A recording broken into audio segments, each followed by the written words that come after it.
안녕하세요. 저는 딸 셋 집안에서 욕심 없이 자란 막내딸입니다.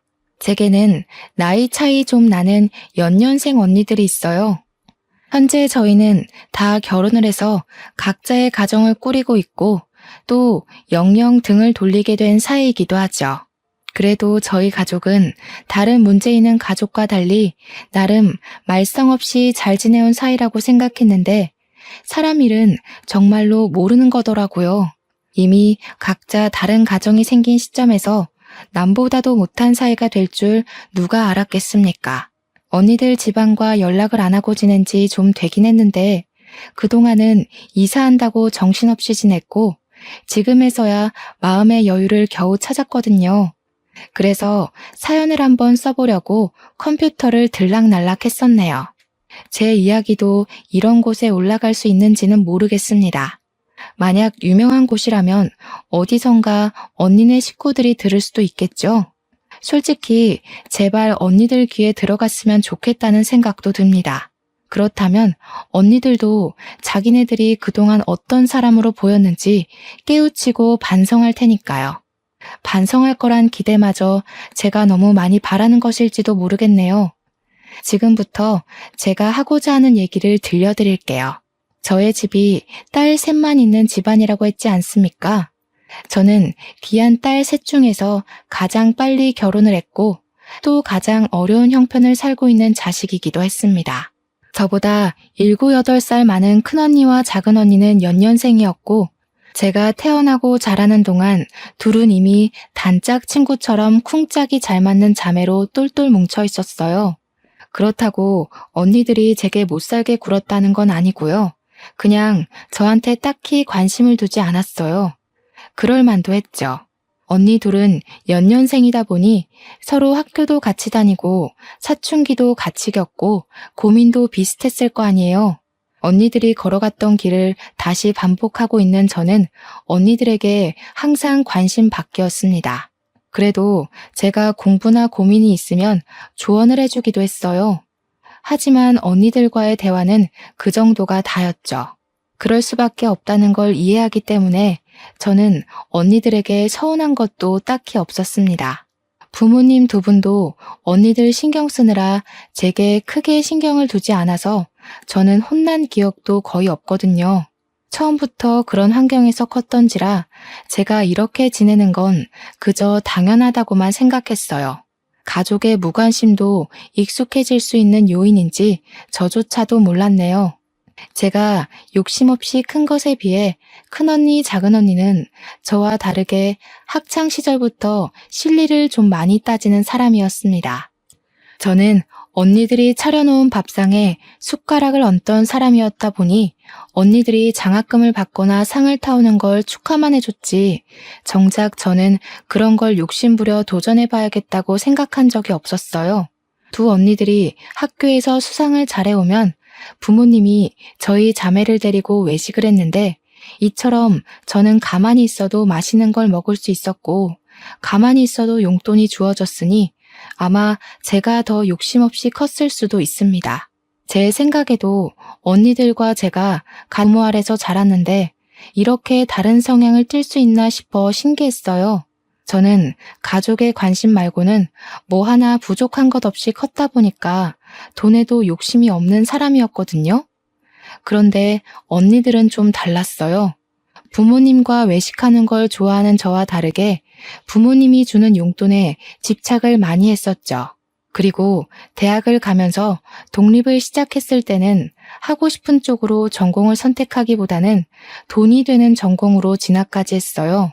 그러면서 언니들은 제게도 한 번씩 조언을 해주었는데 돈 없으면 아무것도 못하는 게 이 세상이라고 부모님 꼴을 보라는 식으로 얘기를 했던 기억이 납니다. 언니들이 대학을 갔을 때 저는 언니들이 인식하는 부모님은 어떤 존재인지 알 수 있었어요. 언니들은 저희 집안의 형편을 굉장히 탐탁지 않게 보고 있었습니다. 자기네들이 잘난 부모님만 만났어도 진작에 하고 싶은 일 하면서 유학도 가고 스스로에게 투자도 많이 했을 거라고 하더군요. 언니들이 그렇게 생각할 수밖에 없었던 건 말 그대로 저희 집 형편이 그저 그런 게 맞긴 했어요. 언니들이 하고 싶어 하는 일을 지원해 주기엔 저희 집이 그만한 여유는 못 되었다는 겁니다. 언니들이 장학금을 받아올 때마다 부모님이 칭찬을 했던 것도 다 형편이 넉넉지 않았기 때문이었어요. 그럼에도 제가 부족한 것 없이 자랐다고 말했던 이유는 저는 언니들과 달리 욕심이 없는 사람이었으니까요. 부모님께 바라는 것도 없고 조르는 것도 없어서 부모님이 제게 쓰는 돈은 언니들에 비해 많이 안 들었기에 제가 웬만큼 누리고 살았던 겁니다. 언니들이 손해보는 것 싫어하고 특히 돈을 좋아한다는 건 어릴 때부터 알고 있었습니다. 하지만 그냥 그런 줄로만 알았어요. 부모님을 한심한 눈으로 보고 있을 줄은 전혀 몰랐습니다. 언니들이 독립하기 전 집을 떠날 때 그런 말을 하더군요. 공부 아무리 열심히 해도 저렇게밖에 못 산다고. 부모님처럼 개고생하며 살고 싶은 게 아니면 돈 많은 남자 잡거나 돈 잘 버는 곳에 뛰어들라고 말입니다. 그런데 그 중에 모순이었던 건 뭔 줄 아십니까? 그렇게 떠나는 언니들 손에는 부모님이 언니들한테 용돈하라고 쥐어준 통장이 있었다는 거예요. 언니들이 독립하던 당시 저는 고작 중학생이었습니다. 저는 언니들이 부모님을 욕하면서도 부모님의 도움을 거절하지 않는 게 이해되지 않았어요. 아빠는 저희가 너무 어릴 때 집을 나갔는데요. 서울 외곽에서 공장 돌리며 돈을 벌고 있었는데 공장이 워낙 바쁘다 보니 우리를 들여다볼 시간이 많이 없었거든요. 그래서 외식도 아빠가 돈을 보내줬기 때문에 하는 거였어요. 당연히 그렇게 잘 커가면서도 아빠 얼굴은 잘 못 봤습니다. 아마 제가 아빠를 마지막으로 봤던 때가 초등학생 때였을 겁니다. 아빠한테서 전화는 매일 오는데 그때마다 아빠는 언니들 안부를 좀 많이 물어봤어요. 아무래도 먼저 사회로 발딛는 자식들이 언니들이었으니까 걱정되는 마음에 그랬겠죠. 언니들은 둘만 있을 때 아빠 욕을 하다가도 아빠한테 전화가 오면 그렇게 좋아합니다. 아빠한테 애교를 부리면 용돈을 주거든요. 어쨌든 아빠가 저희에게 생활비를 꾸준히 보내주는 덕에 저희 자매는 저까지 포함해서 무사히 대학을 갈 수 있었던 거예요. 언니들이 지나치게 현실적이라서 괜히 문제를 일으킬 수 있다고 생각하실 수 있는데 사실은 그 반대였어요. 분란을 일으키는 사람은 늘 저였다는 겁니다. 언니들이 성적과 상금에 치열하게 도전할 때 저는 욕심이 너무 없어서 늘 친구들과 놀이터에서 놀았고 문방구에서 군것질을 했었거든요. 그럼에도 엄마는 제가 건강하게 자라주는 것만으로도 충분하다고 그리 간섭을 크게 하지 않았고 그래서 제가 언니들과 달리 마음 편하게 성장했던 것도 있습니다. 그런데 너무 마음이 해이했기 때문일까요? 사회가 얼마나 무서운지도 모르고 제가 덜컥 임신을 해버렸지 뭡니까? 네, 사고 친 거였어요. 대학 들어가고 남자친구가 생겼는데 그만 술 먹고 실수를 해버린 거죠. 당시만 해도 언니들도 아직 결혼 안 하고 빠르게 승진하면서 커리어를 쌓고 있던 때였거든요. 그런데 뭣도 아닌 제가 대학 졸업도 안 한 학생 신분으로 큰 사고를 친 거였어요. 그 때문에 처음으로 저희 집안에선 저 때문에 떠들썩했습니다. 제가 공부 안 하는 철부지였다고는 하지만 그렇게 막 부모님 등골 빼먹을 정도로 일탈을 한 적은 없었거든요. 그냥 위태롭게 줄타기를 하고 있었을 뿐인데 결국 제 길을 제대로 시작해보기도 전에 그 줄에서 떨어져 버린 셈이 된 거였어요. 그땐 아빠까지 집으로 와서 엄마랑 둘이 저를 많이 혼냈습니다. 제가 부모님께 진심으로 혼나본 것 또한 그날이 처음이었네요. 당시 제가 능력도 안 되는 마당이었지만 그래도 아이는 지우고 싶지 않았어요. 남편도 같이 키우길 원했기에 저희는 어쩔 수 없이 갑작스럽게 결혼식을 올려야만 했습니다. 그래도 한편으로 좋았던 건 아빠를 오랜만에 만날 수 있었다는 거예요. 제가 엄마도 좋아하지만 아빠를 무척 그리워했거든요. 아빠가 공식적으론 언니들만 챙기긴 했어도 뒤에서 저를 많이 보살펴줬어요. 용돈보다는 먹는 걸 좋아하는 제게 아빠가 개인적으로 문자를 남겨서 치킨 쿠폰을 보내줬는데 저는 그게 너무 좋았습니다. 사실 치킨 쿠폰을 좋아했다기보단 저를 신경 써주는 아빠의 관심이 좋았던 건데 아빠한텐 제가 치킨에 환장하는 딸로 비쳤을 수도 있겠네요. 아빠는 유리 공장을 운영하는 사람이에요. 일 때문에 제 결혼식 날까지 조금 지각을 했었거든요. 깔끔한 정장을 입었음에도 공장 열 때문에 피부가 많이 꾀지지한 상태로 왔더라고요. 다들 처음에는 우리 아빠인지 몰라봐서 아빠가 신부 대기실을 기웃거리자 불편한 시선으로 힐끔거렸어요. 뒤늦게 알아본 저희 자매가 나서서 아빠를 반겼더니 그제야 사람들도 아빠를 대접해줬습니다. 아빠는 공장이 성공적으로 돌아가는지 축의금을 정말 거하게 줬어요. 그것뿐만 아니라 그날까지도 저희에게 용돈을 따로 크게 챙겨줬죠. 말론 그동안 못 챙겨준 용돈 한꺼번에 몰아주는 거라며 빼지 말라고 받으라 하더라고요. 저는 아빠 손을 잡고 결혼할 수 있다는 것만이 기뻤는데 언니들은 무엇보다 용돈에 기뻤나 봅니다. 받자마자 뒤돌아서 금액이 똑같이 들었는지 확인하더라고요. 아빠는 그걸 지켜보면서 그저 언니들을 귀엽게만 봤어요. 저는 언니들이 부모님을 어떻게 생각하는지 중학교 때부터 알았기 때문에 언니들이 용돈에만 혈안이 되어 있는 모습이 그리 마음에 들진 않았습니다. 그렇다고 어떻게 잔소리를 덧붙이진 못했어요. 저보다 한참 언니들이잖아요. 저보다 세월을 먼저 앞서간 사람들이니 어련히 잘해먹고 잘 살겠지 생각했죠. 그렇게 사고를 쳐서 일찍 결혼을 하게 되었지만 저는 정말 잘 살았습니다. 남편 되는 사람도 일반 회사에서 성실하게 일하는 사원이었는데 봉급이 높은 건 아니었지만 그래도 저희 부부는 서로 아껴 쓰며 친정집에 합가하여 잘 지냈어요. 딸을 낳고 나서는 아무래도 둘이 살던 것과 달라서 형편이 좀 쪼들렸는데 그나마 친정엄마가 있었기 때문에 먹고 사는 게 문제될 만큼은 아니었습니다. 이렇게 사는 게 고되긴 해도 서럽지 않았던 건 고나리질하는 시부모가 없었기 때문인데요.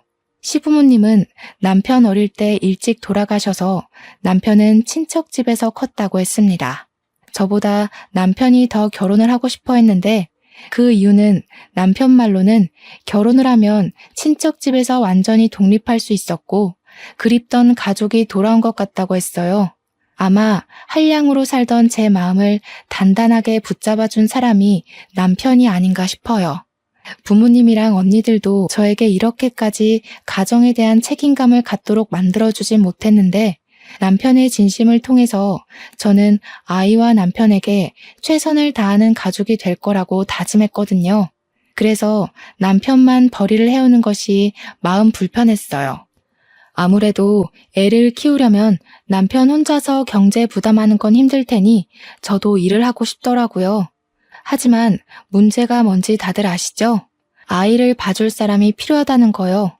친정엄마한테 감히 부탁하기 미안해서 며칠간 좋은 방법만을 고민하고 있던 차였어요. 아무래도 제 얼굴에서 티가 났나 보더라고요. 친정엄마가 제 고민을 알고 저더러 일 나가봐도 된다고 흔쾌히 제안해 주었습니다. 엄마가 딸 셋을 키운 사람이야. 손녀 하나 보는 거 힘들겠어? 초보 엄마인 너보다는 그래도 이 엄마가 경력자인데 잘 봐도 내가 잘 보지. 보미는 걱정 말고 박서방 고생하는데 같이 좀 도와줘. 엄마한테 너무 고마워서 저는 그 뒤로 엄마에게 꼬박 용돈을 챙겨줬습니다. 엄마는 아빠가 용돈 따로 준다며 한사코 거절을 했는데 아빠가 주는 돈은 엄마 용돈이기도 하지만 사실상 생활비거든요.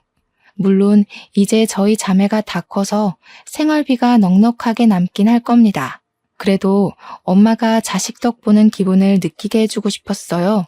언니들은 부모님 결혼 기념일이나 생신, 명절 등등 기념일이 아니면 딱히 용돈을 주진 않았거든요. 아빠는 제 결혼식 이후 또다시 잘 보지 못하고 있었는데 언니 둘이 차례대로 시집을 갈 때쯤 아빠를 또 볼 수 있었습니다. 그때마다 아빠는 저희 자매에게 해줄 것이 없다고 미안하다고 용돈을 더 많이 챙겨줬고 조만간 친정에 모여서 식구끼리 밥 한 끼 거하게 하자고만 남긴 뒤 또 금세 떠나버렸어요.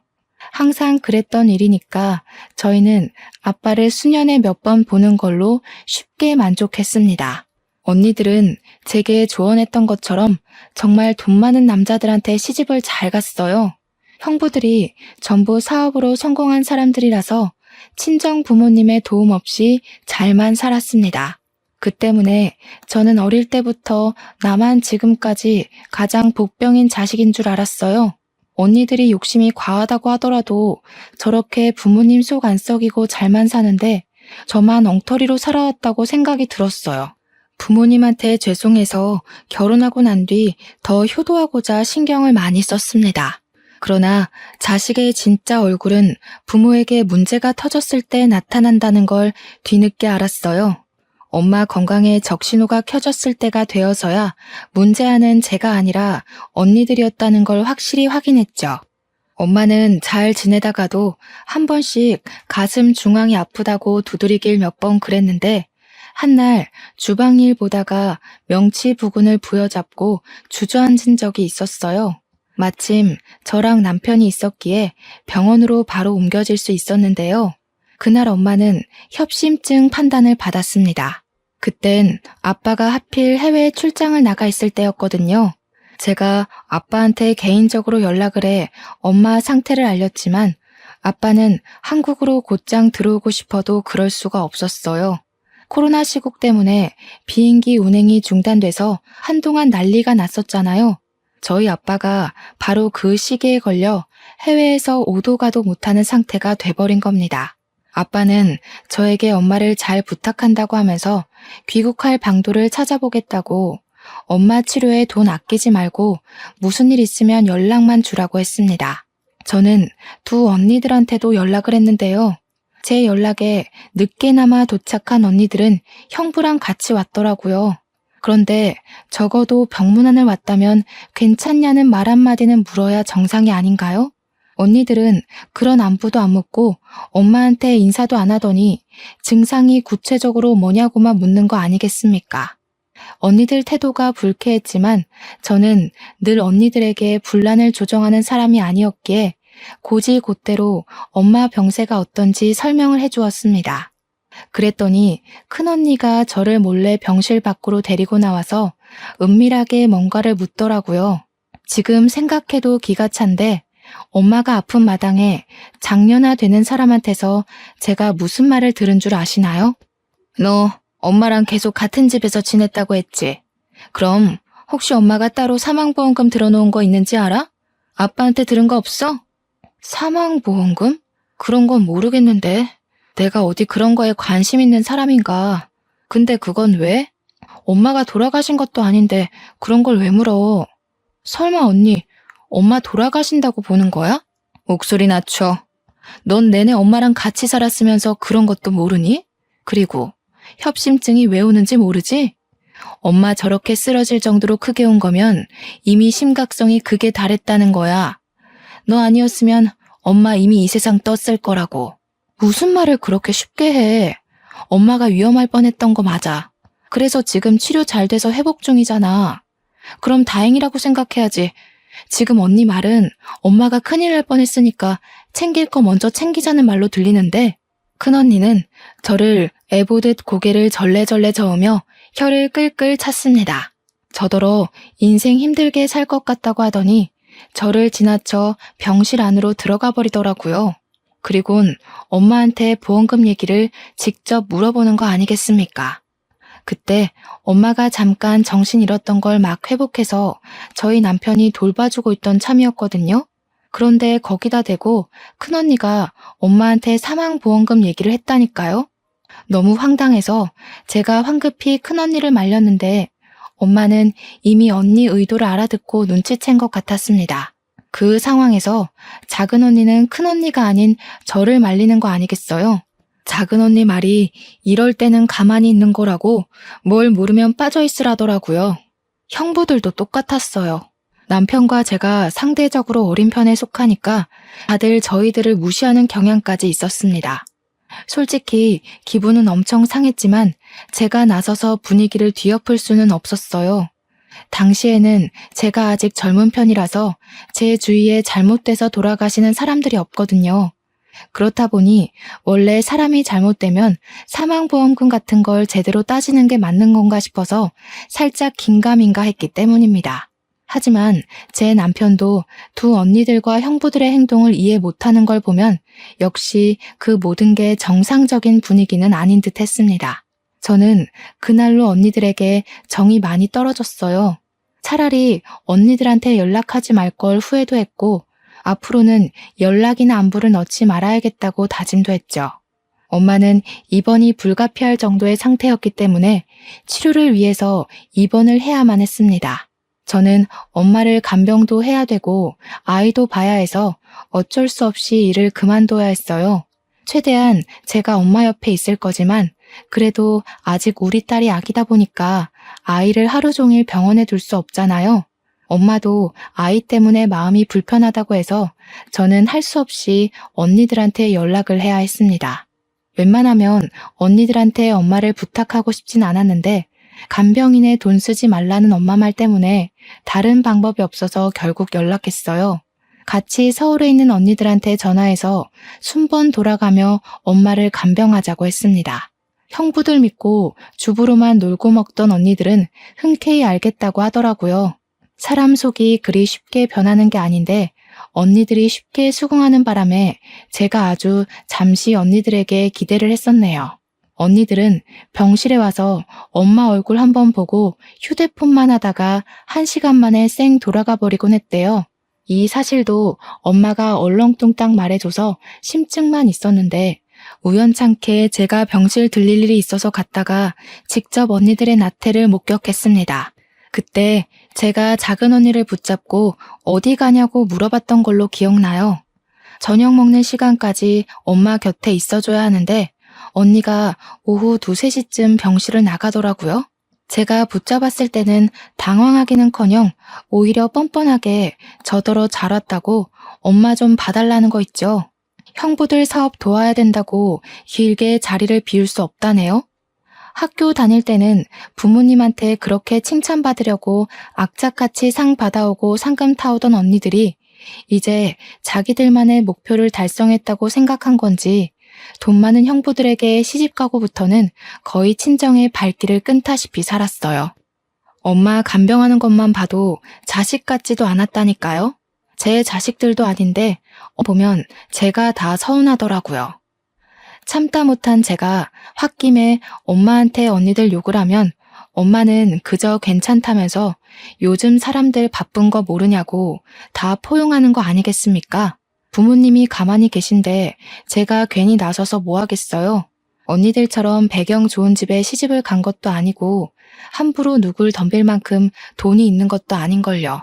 저는 언니들 간병 태도를 알고 나선 언니들에게 오지 말라고 했습니다. 언니들이 얼씨구나 좋아하더군요. 그리곤 엄마 간병은 오로지 저 혼자 해냈어요. 남편 퇴근할 때까지만 제가 아이를 보고 있다가 남편이 오면 병원에 들려 아이를 데려가는 걸로 했습니다. 그렇게 저는 밤늦게까지 엄마 옆에 있다가 아침 일찍 다시 병원으로 출근을 하길 반복했어요. 언니들이 가끔 엄마 어떠냐고 문자가 왔는데 언니들한테 여전히 화가 났지만 그 분을 삭히면서 최대한 엄마 앞에서는 괜찮은 척을 했습니다. 그렇게 1달 정도가 지났을 겁니다. 병원 치료 덕분에 회복이 빨리 되고 있는 줄 알았던 엄마는 급작스레 찾아온 가슴 통증을 호소하다가 급하게 수술실로 실려갔어요. 하필 새벽이었던지라 저와 남편이 자다 일어나서 애를 안고 병원을 뛰어갔었거든요. 그런데 그게 엄마와의 마지막 모습이 될 줄은 꿈에도 몰랐어요. 저에겐 살아온 인생들 중 가장 힘들었던 날이기도 했고 최대의 고비였다고도 말할 수 있어요. 그때만 해도 아빠는 당연히 코로나 때문에 한국에 오질 못하는 상황이었습니다. 아빠한테 이 사실을 어떻게 알려야 하나 그것도 저에겐 곤욕이었어요. 그렇게 갑자기 이별을 하게 될 줄 알았다면 엄마 옆에서 살걸. 엄마 옆에 붙어서 떨어지지 말걸. 모든 게 후회되고 그저 저 때문에 엄마가 돌아가신 것 같아서 괴로웠습니다. 엄마의 마지막 웃는 모습이 자꾸 마음속에 아른거려서 한동안 쉽게 일어나질 못했어요. 제 아이도 제대로 살피지 못했을 정도로 빈소에서 내내 무너져 있는데 이 상황에서 제 심기에 거슬렸던 건 역시나 제 친언니들이었습니다. 언니들 둘은 엄마가 돌아가셨는데도 눈물 한 방울 흘리지 않더군요. 제가 전화를 할 정신이 없어서 남편이 언니들한테 연락을 했었는데 남편 말로는 언니들이 놀라는 기색은 있었지만 금세 그럴 것 같았다는 반응이었대요. 그 소리를 전해 듣는데 무척 화가 나더라고요. 심지어 언니들이 조무객 드릴 떡을 먹으며 떠들다가 엄마 사진 앞에 앉아있는 저한테까지 와서 엉뚱한 소리를 해댔습니다. 지금 너 살고 있는 집 명의 엄마 거 맞니? 내가 사망보험금은 따로 알아봤는데 수익자가 아빠 이름으로 돼 있더라고. 왜 그렇게 해놨는지 몰라. 다른 집 부모님들은 항상 자식 생각 먼저라던데. 우리 부모님은 돈에 대해선 꽁꽁 숨기려 해서 탈이야. 엄마가 돌아가신 날이었습니다. 눈앞에는 엄마가 웃고 있는 영정사진이 있었고요. 그 앞에서 울고 있는 제게 이런 말을 해대는 언니들을 이해할 수 있으신가요? 어떻게 친자식이라는 사람들이 엄마가 돌아가셨는데 재산만 따질 수가 있죠? 그때부턴 언니들에게 화가 나는 걸 떠나서 언니들이 정말 사람처럼 안 보이더라고요. 그날은 매번 가정 불화를 피했던 제가 난생 처음으로 언니들한테 대든 날이기도 했습니다. 지금 모르는 사람이 돌아가셨어? 우리 엄마가 돌아가신 거야. 이 상황에 재산 얘기가 하고 싶어. 난 그래도 언니들이 때와 장소는 가릴 거라 생각했어. 친자식이라는 사람들이 어떻게 엄마 앞에서 그런 말을 할 수가 있어? 얘가 아직 어려서 뭘 모르네. 엄마 협심증 위험 단계였어. 어차피 돌아가실 거였다고. 뻔히 정해져 있는 미래에 희망을 걸긴 왜 걸어? 진작에 마음 정리 다 했어야지. 넌 네가 엄마 간병했다고 생각하지? 웃기는 소리 마. 너는 엄마를 옆에 두고서 살 수 있다고 희망 고문하고 괴롭혔을 뿐이야. 뭐라고? 정말 미쳤어. 미치지 않고서야 엄마한테 그런 소리를 할 수가 없지. 엄마 아빠가 언니들한테 드린 공력이 아까워. 어떻게 이 상황에서 돈 얘기가 먼저일 수 있는 거야? 진작에 마음 정리를 했어야 했다고. 그래서 언니들은 버젓이 살아있는 엄마 정리하고 돈 빼낼 궁리만 했니? 아, 시끄러워. 알려주기 싫으면 말아. 귀찮게 아빠랑 의논하게 생겼네. 너 혹시라도 엄마 앞으로 된 재산 혼자 꿀꺽할 생각은 마. 네 형부들 어떤 사람인지 알지? 너랑 네 남편, 네 애, 앞날 편하고 싶으면 개수작은 안 부리는 게 좋을 거야. 그날 큰언니와 제가 대판 싸움을 벌였는데 주변 사람들도 죽은 사람 앞에 두고 이런 싸움을 벌이고 있는 게 믿기지 않았는지 입을 싹 다물고 있더라고요. 그건 사람들 신경 돌리는 데만 집중하고 있는 작은 언니와 형부들도 마찬가지였습니다. 저는 엄마 장례를 치르는 3일 내리 혼자인 기분이었어요. 특히 엄마 마지막 발인 날 큰형부가 엄마 영정사진을 들려고 하길래 그때 제가 또 난동을 부렸습니다. 정말 뭐에 신 사람처럼 미쳐서 악을 지르니까 장례 복지사도 제 남편이 영정사진을 들 수 있도록 해주더라고요. 남편마저 없었다면 우리 엄마 가는 길이 너무 불쌍해서 제가 견디지 못하고 혼절했을 겁니다. 실리를 따지는 순간 언니들처럼 저렇게 밑바닥이 된다는 사실, 그걸 가족을 보고 깨우쳤다는 게 정말 속상한 일이지 않습니까? 그 길로 저는 친언니들을 제 삶에서 완전히 배제했습니다. 물론 친언니들도 제게 따로 연락을 안 하긴 했어요. 엄마랑 살던 집이 아빠 명의로 되어 있는 걸 알고 더 연락을 안 하는 것 같더라고요. 참 징한 사람들이죠. 형부들이 사업 잘해서 명품을 그렇게 휘두르고 다니면서도 콩고물 같은 친정 재산까지 탐을 내는 것 좀 보세요. 돈에 대한 욕심이 정말 끝도 없으려면 이렇게까지 과욕을 부릴 수 있나 봅니다. 언니들의 금전욕 정말 지긋지긋하네요. 아빠한테 엄마에 대한 소식을 알리는 것도 정말 힘들었어요. 제가 엄마의 죽음을 제 탓했던 것처럼 아빠도 자책을 많이 했어요. 자신 때문에 엄마가 홀로 고생 많이 해서 그런 거라고 엄마 가는 길을 지켜주지 못해 괴로워하셨습니다. 야속하게도 시간은 생각보다 빠르게 흘러갔는데요. 저는 엄마 없는 집에서 엄마 생각을 하며 적적하게 1년 정도 보냈습니다. 어느 날 뉴스를 보니 몇 군데는 비행기 운행이 가능하다는 소식이 들려오더군요. 아빠도 귀국했는지 궁금해서 지난주까지 주고받던 연락을 한 번 더 넣었어요. 다행히 아빠가 귀국을 했다고 하더라고요. 조만간 집에 들르겠다고 했는데 그 연락이 끊기고 나서 일주일 뒤에 아빠가 집을 찾아왔습니다. 그런데 말이에요. 아빠 몰골이 완전 말이 아닌 거 있죠?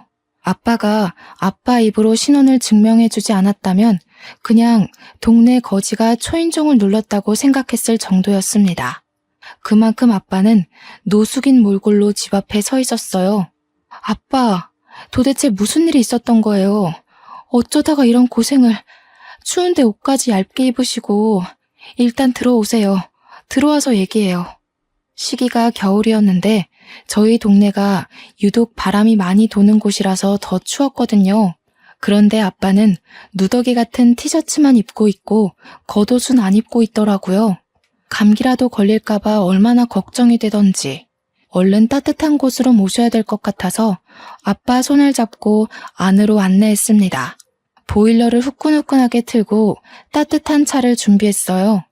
아빠의 얼음장 같은 몸이 좀 풀릴 때까지 저와 남편은 지극정성으로 아빠를 살폈고 이제 3살인 제 딸 눈에도 우리 아빠가 추워 보였는지 가지고 놀던 담요를 들고 와서 아빠한테 덮어주더라고요.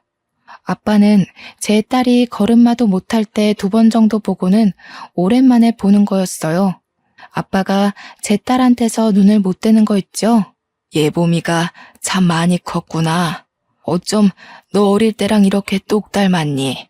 네 엄마가 예봄이를 많이 안아줬다지?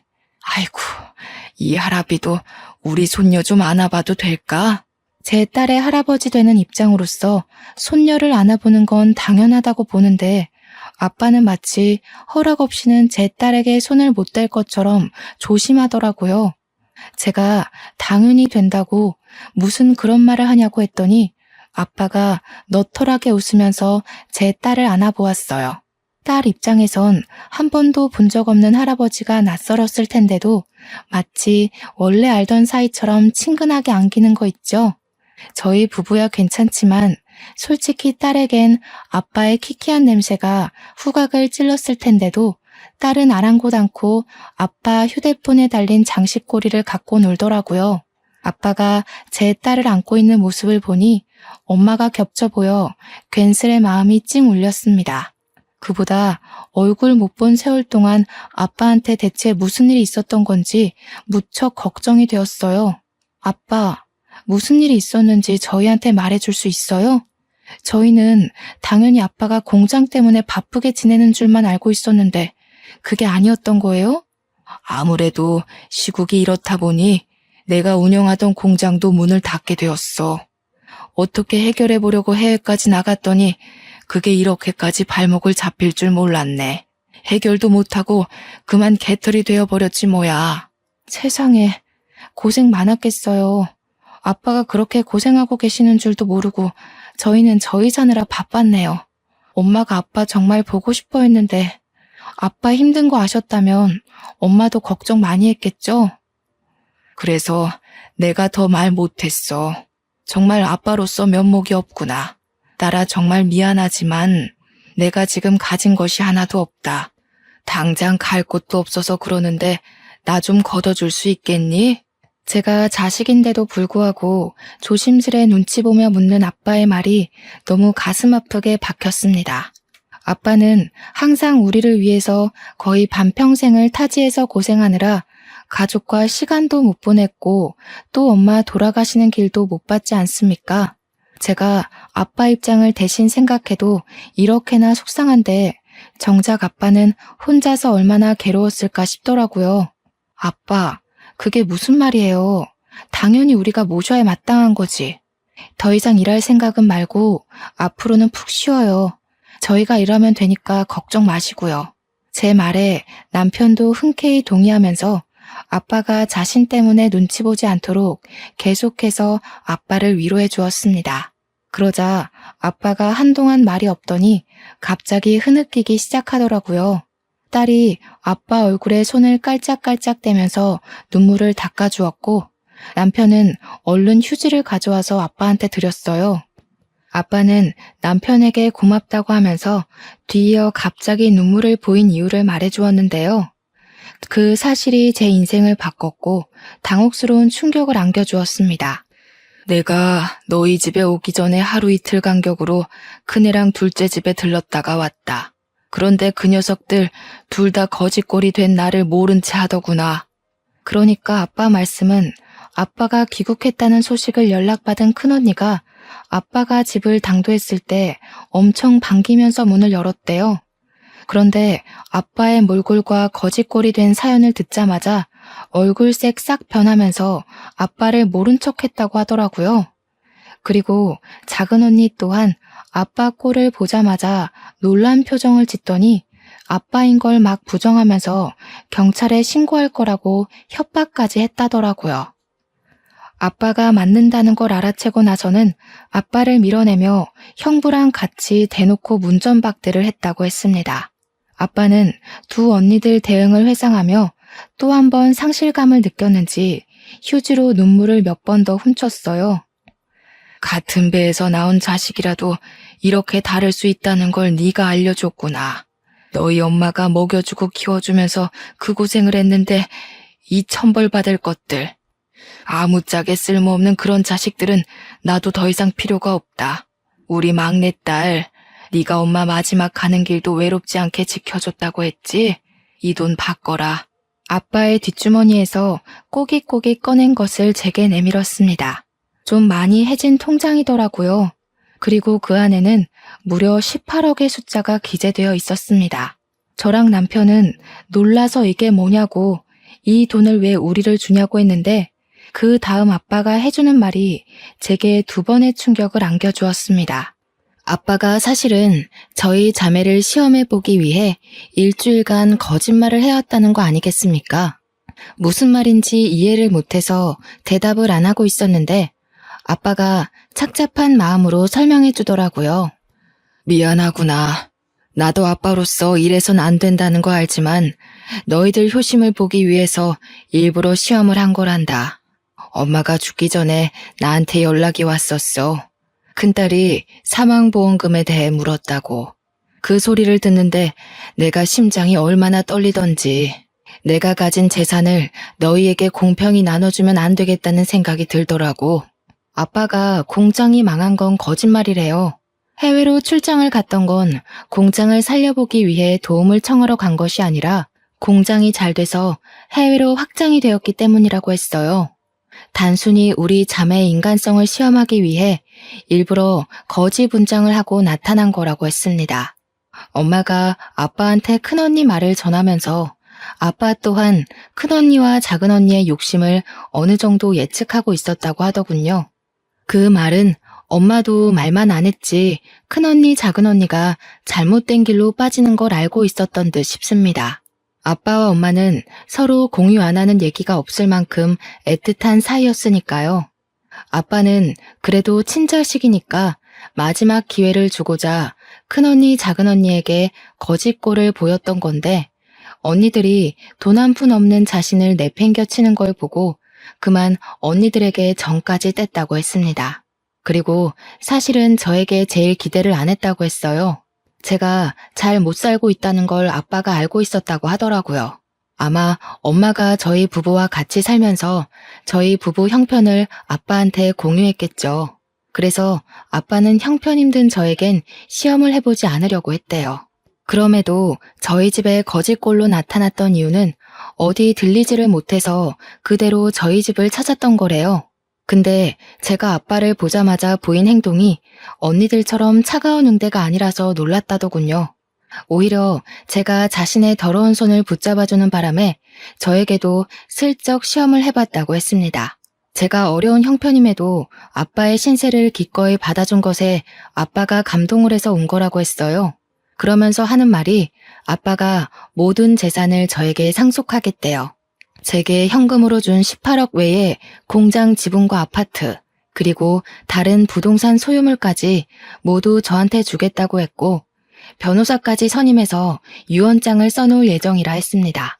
도대체 이게 무슨 일인지 너무 얼떨떨해서 아무 말도 못하고 있다가 일단은 아빠가 씻고 식사를 하는 게 좋을 것 같아서 남편이 나가서 소고기를 좀 사오고 저는 아빠의 목욕물을 받았습니다. 그날로 아빠는 우리랑 함께 지내게 되었어요. 아빠가 이제 공장에는 대신 관리해주는 부대표가 있어서 자신이 굳이 매일 방문 안 해도 된다고 하더라고요. 그래서 아빠는 주말에만 공장에 가보고 평일에는 우리 딸 어린이집 등 하원을 직접 맡아주시고 딸이랑 놀이터 데이트하면서 그동안 못 즐긴 여가 시간을 보냈어요. 저희는 이사를 가지도 않았습니다. 굳이 필요성을 못 느꼈어요. 아빠까지 내 식구 살기에 그 아파트가 좁은 게 아니었거든요. 웬만하면 엄마의 흔적이 묻어있는 이 집을 떠나고 싶지 않았어요. 그런데 어쩔 수 없이 저희를 뜨게 만든 일이 생기고 말았지 뭡니까. 아빠가 거지 분장을 했었단 사실과 재산 상속 사실을 뒤늦게 알게 된 큰언니와 작은언니가 저희 집을 찾아온 거 아니겠습니까? 형부들까지 다 들이닥쳐선 손녀랑 놀고 있는 아빠 앞으로 조르륵 무릎을 꿇더라고요. 아빠, 정말 너무하셨어요. 어떻게 저희랑 상의 한 번 안 하고 막내한테 전부 재산을 상속할 수가 있어요? 아빠가 상처받았다는 거 이해해요. 그래서 잘못했다고 비는 거니까 제발 상속 문제는 다시 의논해요. 네? 뭐가 잘못됐는지도 모르고 또 돈 문제로 유난이구나. 집안에 장녀가 이 모양이니 내가 어디 쪽팔려서 딸 셋이라고 자랑을 할 수가 있나. 너희한테 부모는 돈 없으면 내쫓고 돈 많으면 대접해주는 그런 존재냐? 난 더 이상 날 돈으로 보는 자식들 필요 없다. 이미 내 마음속에서 다 지워버렸어. 썩 나가. 듣자 하니 형부들도 그리 떵떵거리던 사업이 휘청 기울었나 보더라고요. 아빠가 화내실만 하지 않습니까?